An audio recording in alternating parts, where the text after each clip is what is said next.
Bueno, estamos en Ciencias Médicas, 103.3, Radio Universidad. Nos pueden escuchar por la web, por YouTube, por todos lados. La verdad que ahí las redes se han hecho dueños de todo. Bueno, estamos ahora, dejamos un poquito lo de lactancia materna y vamos a estar hablando sobre una noticia importante que hubo sobre lo que era la ley de salud mental. Así que, bueno, tenemos acá a Marité Colovini con nosotras. Buenas noches, Marité, ¿cómo estás? Hola, buenas noches, ¿cómo están? Bueno, también la conocemos de la Facu, ya que es docente de nuestra facultad, ¿no? Así es, hace muchos años. Así Bien, y además es la directora de la maestría en psicopatología en salud mental. Así es.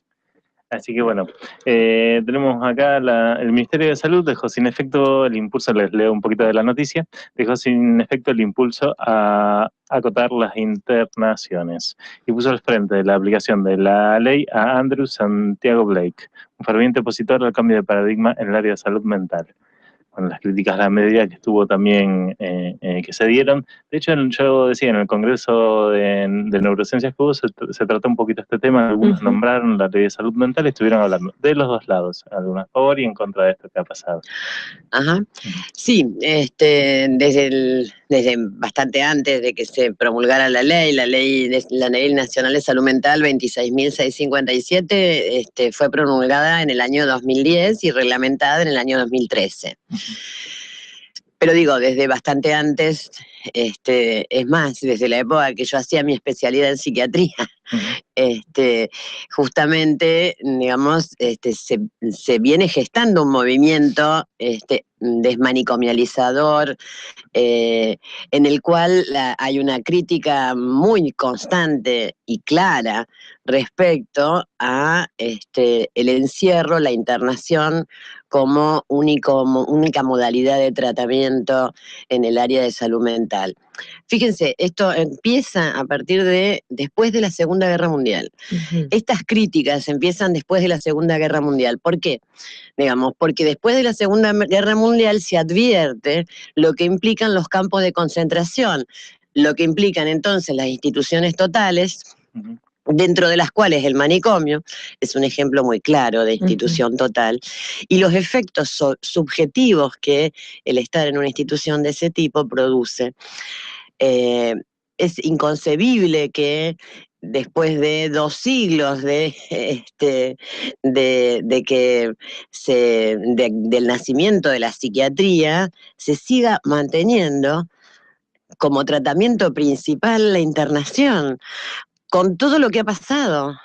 Es decir, con todos los avances científicos, digamos, que en estos 2 siglos han sucedido, digamos, y es inconcebible inclusive, digamos, que se siga sosteniendo y defendiendo la internación en manicomios, que verdaderamente los hospitales psiquiátricos son manicomios.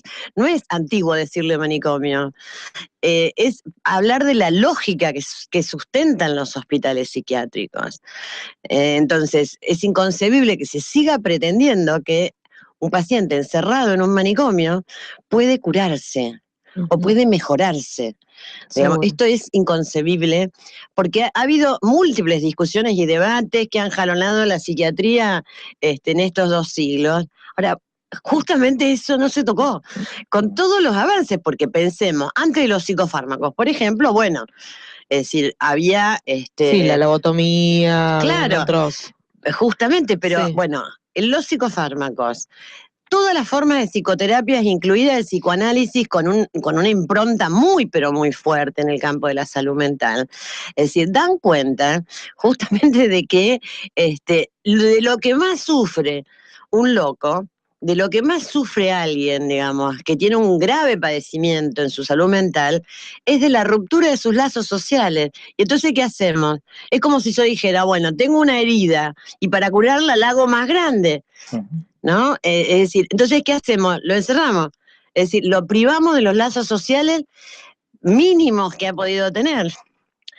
Bueno, entonces, esto, digamos, esto divide las aguas en la psiquiatría, y digo, desde hace muchísimos años, ¿no? O sea, en los años 60, 70, toma mucha fuerza un movimiento que se llamó antipsiquiatría, pero que directamente lo que hacía era cuestionar la internación como modo de tratamiento.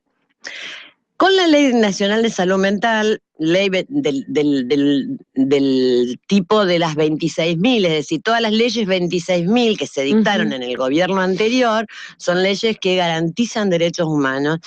Se produce un cambio fundamental, es decir, el loco que estaba privado de todos sus derechos ciudadanos pasa, digamos, a gozar de la plenitud de los derechos ciudadanos, tanto como para que su voz sea considerada en cualquier situación, hasta, por ejemplo, en la discusión de un tratamiento. Es decir, en este sentido, digamos, es un cambio fundamental de paradigma. Pasamos de considerar al loco como un incapaz, un irracional, alguien que hay que encerrarlo. Alguien peligroso, que hay que encerrarlo y que además no puede ni hablar, ni defenderse, ni decidir sobre su vida, a alguien que tiene los mismos derechos que cualquier ciudadano. Inclusive tiene el derecho a ser representado y a presentar, digamos, denuncias formales con el debido proceso. Por lo tanto, digamos, esto obviamente que suscita controversia. En este momento lo que estamos en una situación de choque de paradigmas muy, muy grande en el ámbito propio de la salud mental. Ahora, cuando esto se alía a políticas neoliberales, como las actuales, tenemos el combo perfecto, ¿no? Fíjense que lo que hace, o sea, lo que suscita en este momento la inquietud, la alerta de todos los trabajadores y los usuarios de salud mental, que estamos justamente en la defensa de la Ley Nacional de Salud Mental, es esta medida que parece chiquita, pero que deroga precisamente un decreto del gobierno anterior, de septiembre del 2015, en el cual se fijan las normas mínimas para todos los establecimientos de salud mental. Pero además se limita, digamos, la cantidad de camas de internación, digamos, que puede haber. Entonces, y se fija un plazo de 360 días, eso era la norma derogada, o sea, la norma, digamos, del gobierno anterior de septiembre de 2015. Se le fija a todas las instituciones públicas y privadas un plazo de 360 días para adecuarse a la Ley Nacional de Salud Mental. Ley que, ya les digo, se promulgó en el 2010 y en el 2013 se reglamentó, o sea que ya tiene bastante tiempo, ¿no? Como para que todos estén a derecho y bajo el imperio de esa ley. Lo que hace la resolución del Ministerio de Salud, digamos, el 17 de julio de este año, es derogar esa norma, y en los considerandos hay algo que a mí me parece sumamente importante, porque lo que plantean es que es que si se limitan las camas, eso puede redundar en una situación de discriminación en perjuicio de aquellas empresas de salud que menos recursos financieros tengan para afrontar las obligaciones. Vale, sí, los discursos. Sí. No, esto es impresionante. Es absolutamente claro. Sí. ¿No? O sea, esta nueva resolución, en donde lo deja al Director Nacional de Salud Mental con todo el poder para resolver sobre las normas de habilitación de los establecimientos en salud mental, una persona que fue resistida desde el comienzo por múltiples organizaciones de todo el país. Fue resistida porque además es un claro oponente respecto de la Ley Nacional de Salud Mental. En Rosario, por ejemplo, el 28 de diciembre del 2015 se conformó el movimiento de usuarios y trabajadores de salud mental en defensa de la Ley Nacional de Salud Mental. ¿Por qué? Cuando supimos la posibilidad de la designación de esta persona, digamos, porque además conocíamos la posición de oposición franca respecto a, era pública además. Claro, sí. No había otra, digamos. Entonces, este movimiento se constituye y venimos reuniéndonos todos los lunes desde el 28 de diciembre, en un colectivo en que somos más de 200 personas, ¿no? Colectivo que, fíjense, en otros años, o sea, en los años 80, 90, cuando se dictó, por ejemplo, se promulgó la ley de salud mental de la provincia de Santa Fe, lo que había era un movimiento de trabajadores de salud mental. Ahora, justamente, a partir de este cambio de paradigma, ¿no?, que la ley plantea, digamos, cuando empezaron a configurarse las asociaciones de usuarios, las asambleas de usuarios, los colectivos de usuarios y de familiares en salud mental, el movimiento se llama Usuarios y Trabajadores de Salud Mental. Y nos venimos reuniendo justamente en un trabajo muy intenso. Todos los lunes, ya les digo, más de 200 personas nos reunimos, trabajando los distintos aspectos necesarios, digamos, para fortalecer las políticas de implementación de la ley. Ahora, nosotros consideramos que esto es una afrenta directa, digamos, a la implementación de la ley de salud mental. Es decir, esta resolución, que parece mínima, digamos, es directamente un golpe muy grande, digamos, para la implementación de la ley de salud mental.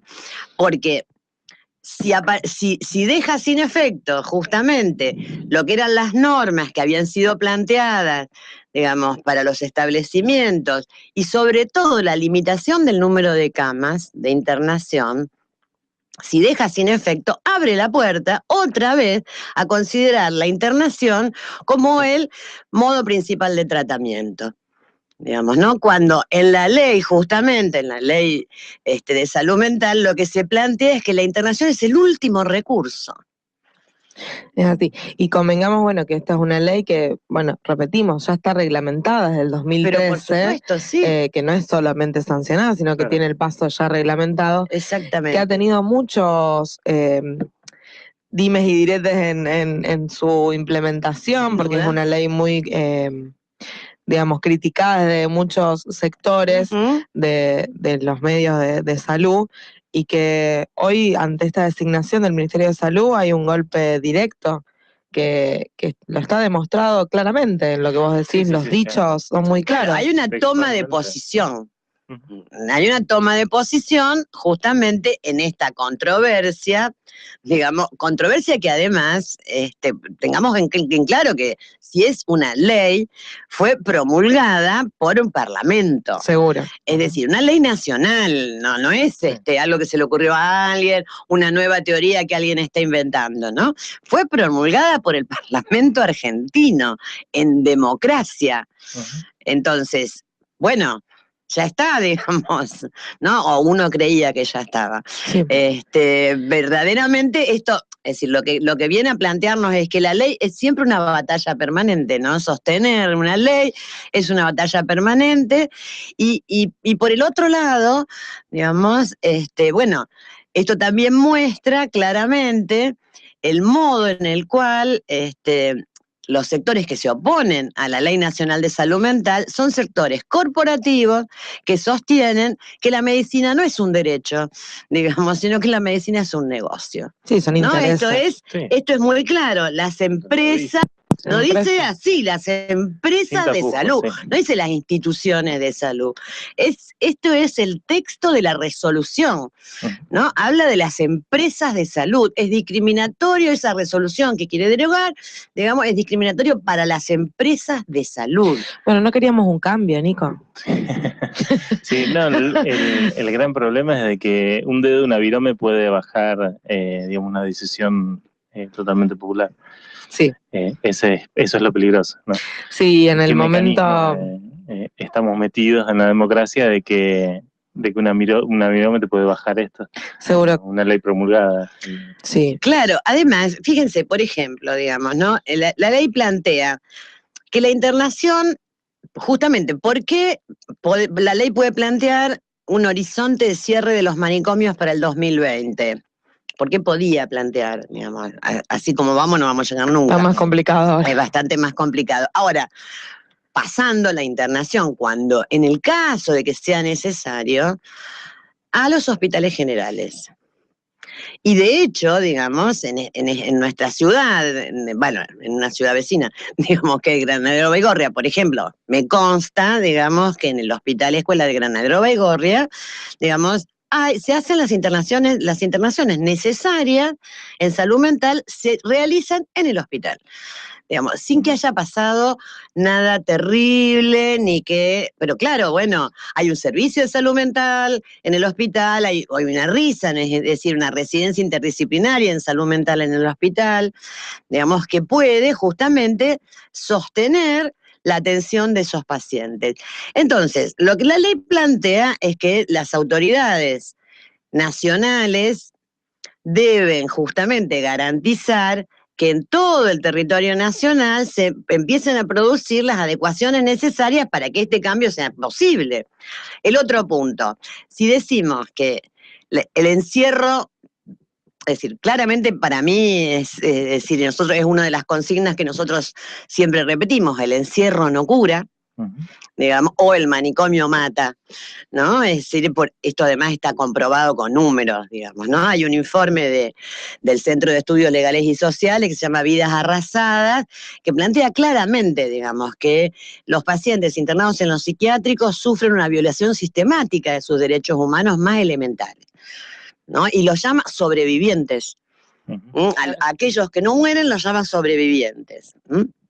Pero entonces, lo que nosotros estamos diciendo es que hay muchas otras maneras de tratamiento. Ahora, el Estado también debe garantizar los programas, los dispositivos para esas otras formas de tratamiento. Si el tratamiento debe ser lo más cercano posible a la comunidad donde alguien vive, para que no pierda los lazos, para que no pierda sus referencias, tiene que haber equipos territoriales. Bueno, una de las primeras cosas que se realizó, digamos, fue en el pleno verano, en enero, digamos, fue el desarme de todo lo que era el Plan Nacional de Atención de Salud Mental en Atención Primaria. De los centros. No, era un plan nacional donde lo que había era equipos territoriales que trabajaban en relación justamente con los programas de atención primaria de cada una de las jurisdicciones. Digamos, lo primero que se hizo, se dio de baja ese plan nacional, se desarmaron los equipos territoriales, así como se desarmaron también otro tipo de instituciones y dispositivos, como por ejemplo las instituciones para la atención de adictos. Que estaban financiadas por Nación. Es decir, y se va volviendo a concentrar todo el presupuesto solamente, digamos, en sostener los servicios de salud mental en los hospitales generales y demás, esto de parte del Estado, ¿no? Y en los hospitales monovalentes, que son los manicomios. Digamos, en Santa Fe, por ejemplo, en Oliveros, ustedes saben que la colonia de Oliveros, digamos, está en un proceso de adecuación desde hace mucho tiempo. Por ejemplo, en Oliveros, en la ciudad de Oliveros, hay 2 casas, digamos, que son 2 residencias protegidas, digamos, que son 2 casas donde viven personas que no necesitan más estar internadas, que pueden vivir, digamos, y autoabastecer, que tienen la autonomía necesaria para vivir en una casa, hacerse la comida, hacer las compras, están sostenidas también por equipos, digamos, de profesionales. Pero bueno, esto tendría que repicarse, porque bueno, claro, en una nota que hicieron hoy en C5N, decían, bueno, pero hay personas que se les puede dar de alta del hospital, pero no tienen dónde vivir, no tienen familia, y eso es cierto.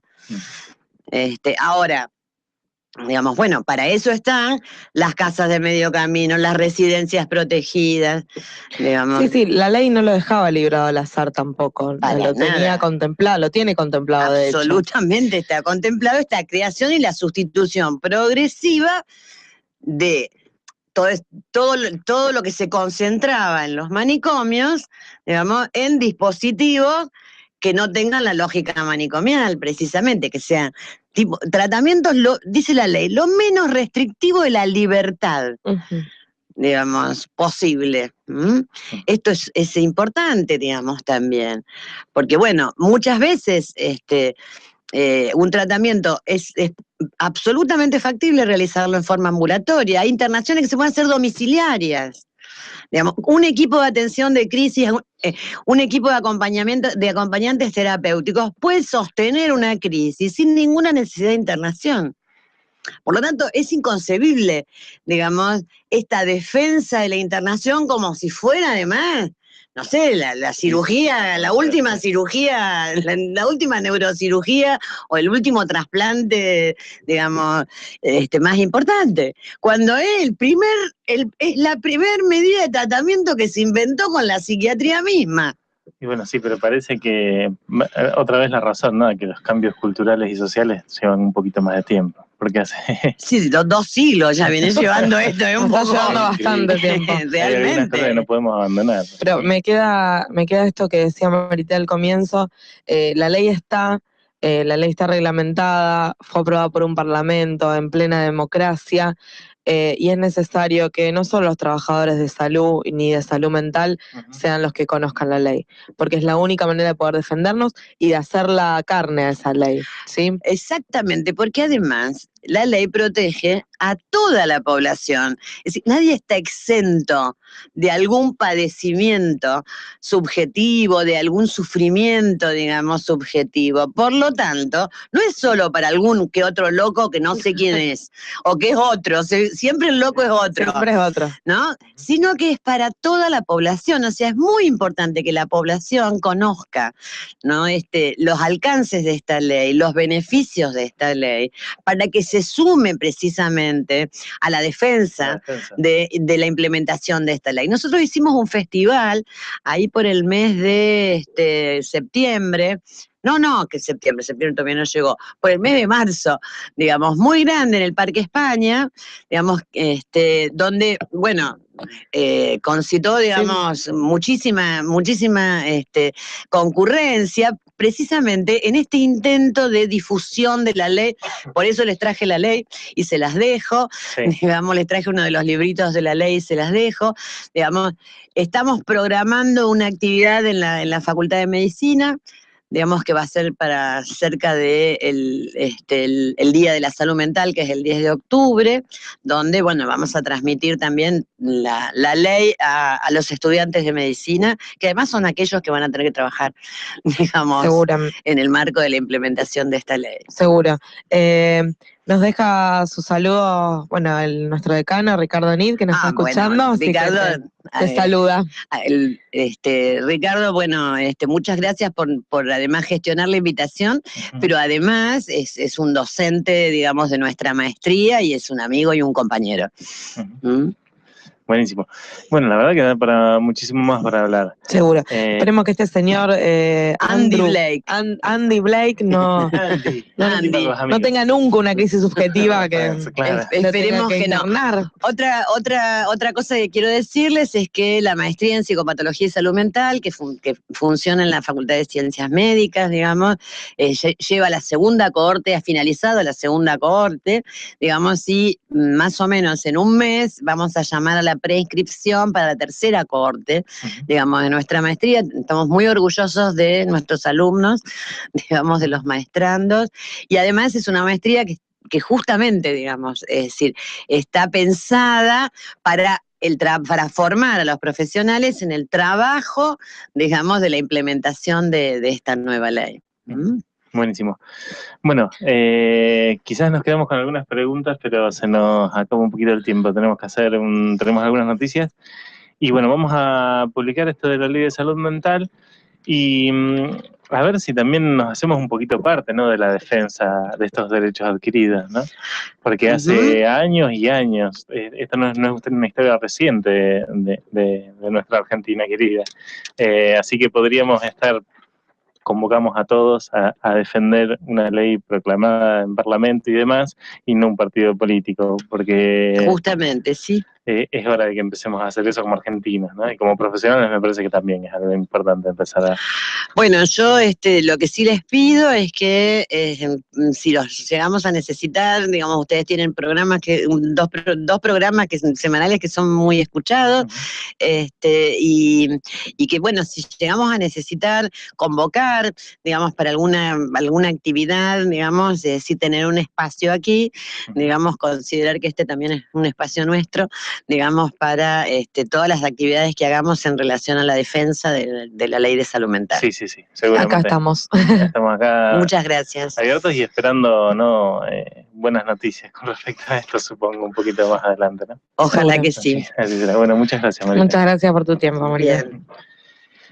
Bueno, ¿qué tengo acá? A ver. Bueno, tenemos algunas noticias de la Facu.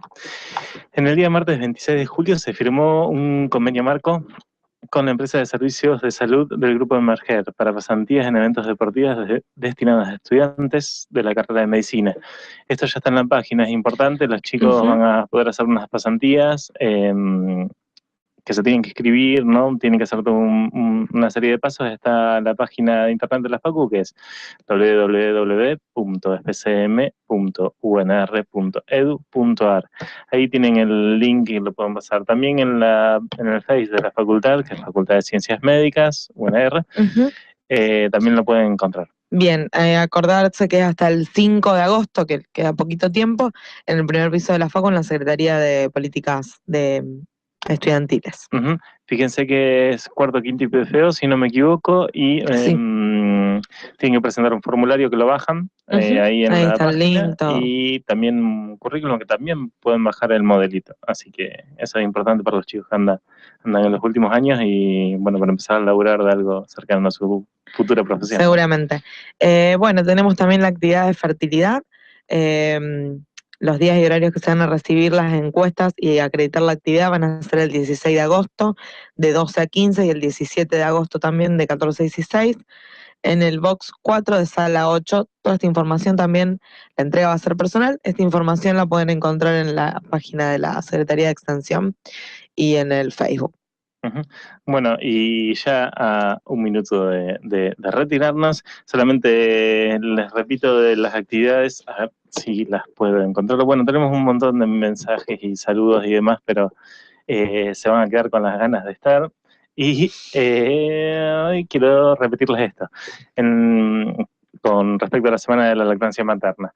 En la maternidad Martín, mañana va a haber una charla, debate en el pasillo de cuidados especiales con pacientes y las familias sobre trabajo y lactancia, los derechos que amparan a las mujeres que amamantan también. Importancia sobre la lactancia materna, se va a entregar folletería y moños dorados. El jueves se realiza la fiesta de la lactancia en el 5º piso de la maternidad Martín, demostración del uso y beneficios del fular. Bueno, van a participar embarazadas y demás. El viernes tenemos, la voz de Nos ahí se escuchó un poquito.